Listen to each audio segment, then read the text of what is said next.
Backgroundnya aja, kasih background deh, yang masalah Background yang tadi aja bang. Ya, nanti akan lihat data-data seperti apa. Ya. Itu nanti akan dibuat oleh kepala. Ya.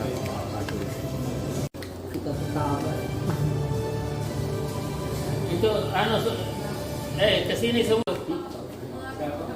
Panggilin aja semua. Saya siapa? Ini enggak. Ini boleh dah. Ya. Ayo, sini semua di bawah. Kepala. Berubah lagi. Woi, Lai, sini Lai. Abang? Mana? Sini mana? Tangan juga. Sini apa? Ayo Lai.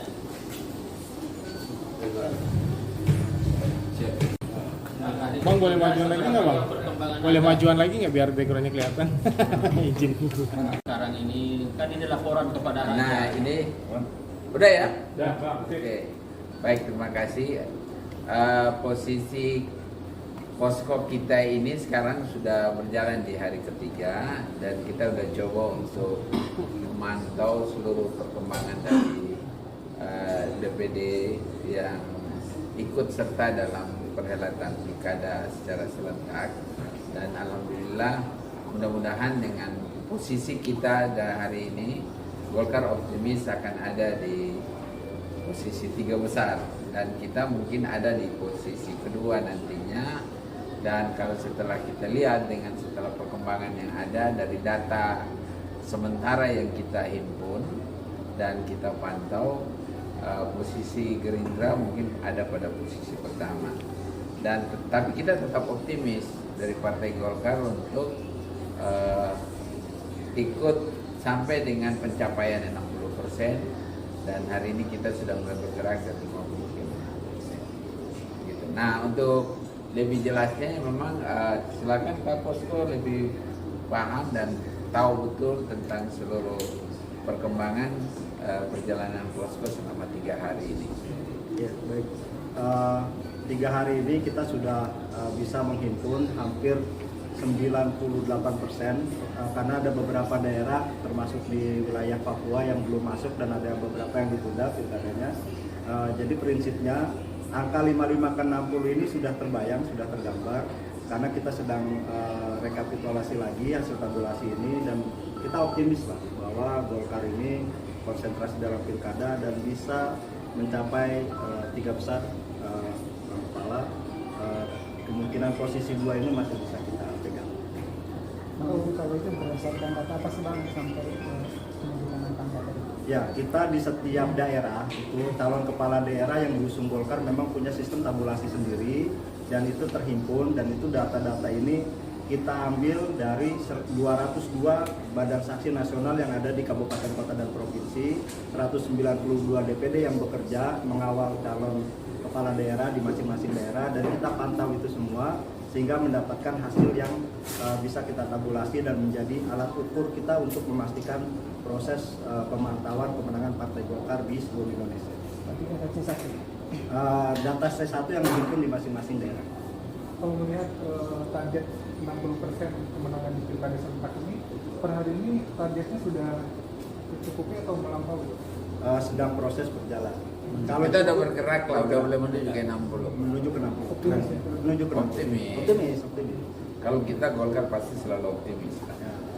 Menuju ke 60. Optimis itu sudah bagian dari Golkar yang tidak boleh kita pisahkan. Jadi optimisme itu tetap didasarkan pada fakta-fakta. Fakta. Data. Itulah yang dikumpulkan oleh teman-teman hari ini.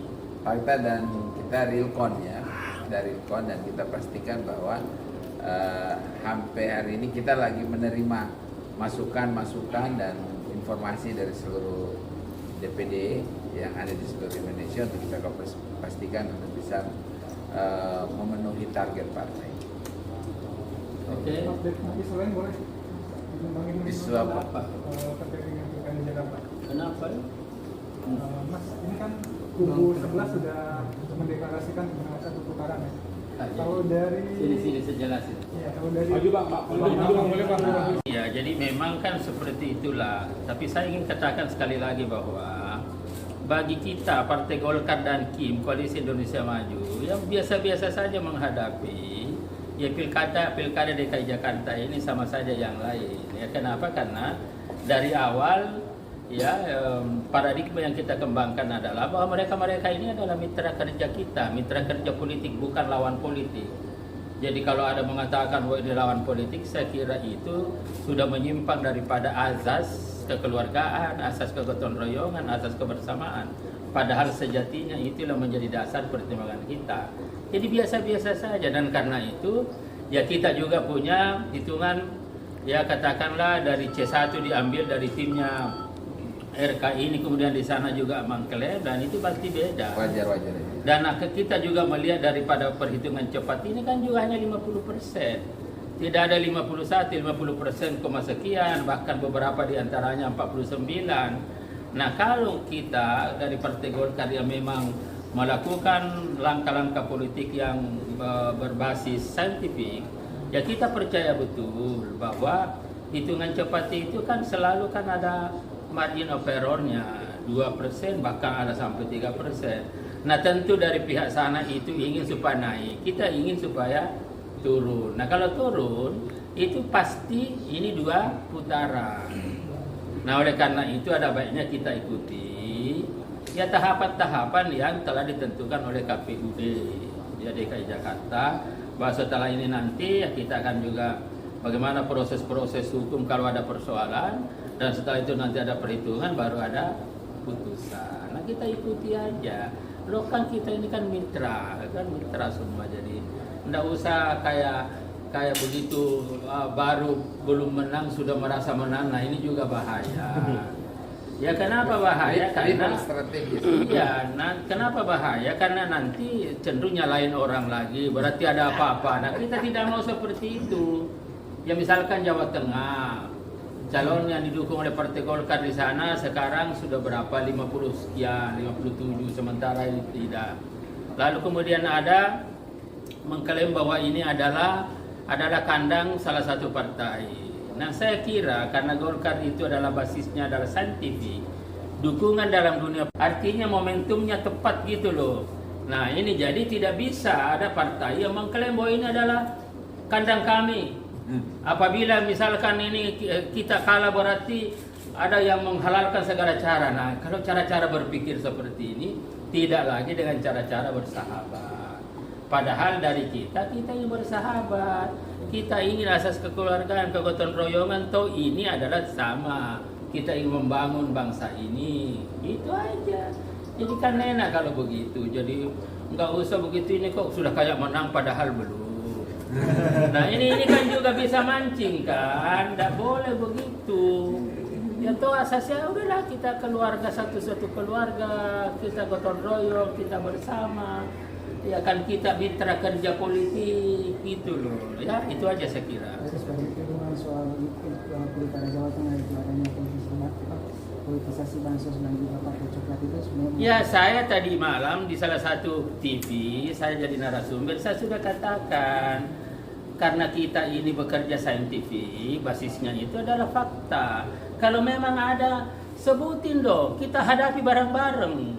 Kan tadi malam sebuah begitu. Jadi jangan ada begini, itu kan membangkitkan suasana kebatinan yang emosional bagi rakyat. Itu tidak boleh. Kalau bicara tentang pendidikan politik, ini adalah pendidikan politik yang sifatnya nahatif karena memprovokasi. Itu tidak boleh gitu loh. Kalau ada faktanya sebutin, ada proses hukum tuntut, gitu aja. Jadi kan kenapa susah-susah?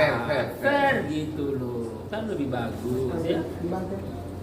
Ya di Banten saya katakan begini, kan itu adalah sama-sama KIM. Nah kalau misalkan Pak Prabowo yang mengendorse salah satu partai dan sebagai ketua umum salah satu calon dan sebagai ketua umum, itu kan wajar-wajar saja, sama aja ketua umum kami. Ya Pak Bahlil mendukung calonnya Golkar Airin di sana, itu wajar. Nah ini tentu nanti di sini ini namanya ada satu persaingan kualitatif bagaimana komunikasi dengan rakyat. Nah, kalau misalkan calon di sana itu mendapat respon positif dan kemudian suaranya melonjak sedemikian rupa, kan wajar aja. Kenapa ketua umumnya yang notabene juga presiden kan juga tidak bisa dipisah itu. Kalau ada tuduhan-tuduhan apa-apa ya tentu dari Partai Golkar. Kalau kita bicara tanpa fakta berarti kita sudah memprovokasi namanya. Kalau kita sudah memprovokasi berarti ini adalah telah melakukan pendidikan politik yang tidak benar kepada rakyat. Itu aja. Kan enak begitu. Jadi udahlah, nanti toh ini selesai pilkada, ya kita sama-sama lagi bagaimana caranya ke depan ini dengan baik. Ya itu jadi ya. Seperti Golkar tadi yang dari 26 Polri mungkin ada tanggapan dari Pak. Tadi saya kira ya Pak Direktur Eksekutif Partai Golkar itu kan sudah jelaskan tadi bahwa berdasarkan data-data yang ada itu dapat dijelaskan bahwa indikasinya kelihatannya yang lebih besar itu adalah Gerindra. Setelah itu juga ada Golkar, setelah itu PDIP, lalu nyusul yang lain-lain. Tetapi tadi dikatakan ini belum final. Kenapa? Karena ada paslon-paslon itu bedanya tipis. Nah, kalau ini tipis ini kan naik dikit berarti kalah, kalau turun dikit ya lawan menang. Nah, dan banyak dari masukan teman-teman ini bedanya tipis-tipis. Yang agak jauh mungkin misalkan satu, ya misalkan Jawa Timur memang jauh, tidak mungkin. Dan tidak ada aturan 50+1 kecuali DKI. Kemudian Kalimantan Timur, itu kader luar biasa Partai Golkar itu saudara Rudi. Itu jauh sekali 58-42. Artinya kalau ini masih masih di sini tidak ada deg-degannya gitu loh. Tapi kalau yang deg-degan itu adalah ya 0,0 dan ini beberapa daerah 0, jadi itu penjelasannya, sehingga tadi mereka menggunakan indikasinya kecenderungannya yang lebih besar adalah Gerindra, setelah itu nyusul Golkar, tetapi belum final. Itu kan bahasa. Dan ini kita bicara fakta. Masa kita langsung bawa begini padahal ini masih geser, nggak bisa. Ya itu aja. Ini based on data, berdasarkan data angka golput di Jakarta ini tertinggi sepanjang sejarah. Tanggapannya dari Partai Golkar seperti apa? Jadi memang kan dari dulu sebenarnya proses-proses politik ini ada situasi kondisi yang bisa menjelaskan ada kejenuhan politik. Nah, kita bersyukur masih ada 60-70. Kita terima kasih kepada rakyat. Tapi kalau kita melihat dari sisi aktivitas bagaimana merespon ya peristiwa-peristiwa politik itu memang, nah ini sudah 5-10 tahun yang lalu sudah dilontarkan para pengamat bahwa ada titik-titik kejenuhan politik. Bagaimana mengatasinya? Nah, untuk mengatasinya itu adalah ke depan ini proses-proses politik harus semakin dewasa. Kedewasaan itu adalah kita kembali kepada hakikat demokrasi. Apa hakikat demokrasi? Persaingan kualitatif untuk mencapai sebuah posisi. Nah, kualitatif itu seperti apa simbolisasinya? Ada perdebatan konseptual. Nah, Golkar lagi masuk di sini. Dari awal Golkar itu menyampaikan bahwa instrumen politik kalau kita ingin Indonesia maju adalah ide dan gagasan. Kalau ide dan gagasan sebagai instrumen politik, dan ini merupakan pencerminan dari apa? Dari doktrin Partai Golkar. Apa doktrin Partai Golkar? Karya kekaryaan. Itu loh. Nah, karya kekaryaan dalam perspektif kepemimpinan secara filosofis mengisyaratkan bahwa hanya orang-orang yang punya karya lah yang berhak untuk tampil memimpin bangsa ini, memimpin daerah ini, gitu loh. Nah, Golkar konsisten di situ. Sehingga ya pilkada ya biasa-biasa aja, enggak usah kayak mau kiamat aja. Ya itu aja saya kira. Terima kasih,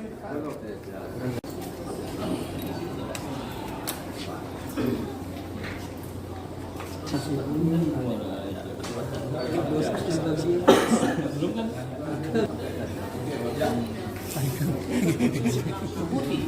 Saya kira jadi kemungkinan kita kalau sudah bekerja kayak tadi malam kan dia kan sudah bangun itu kata Golkar aja jelasin secara begitu.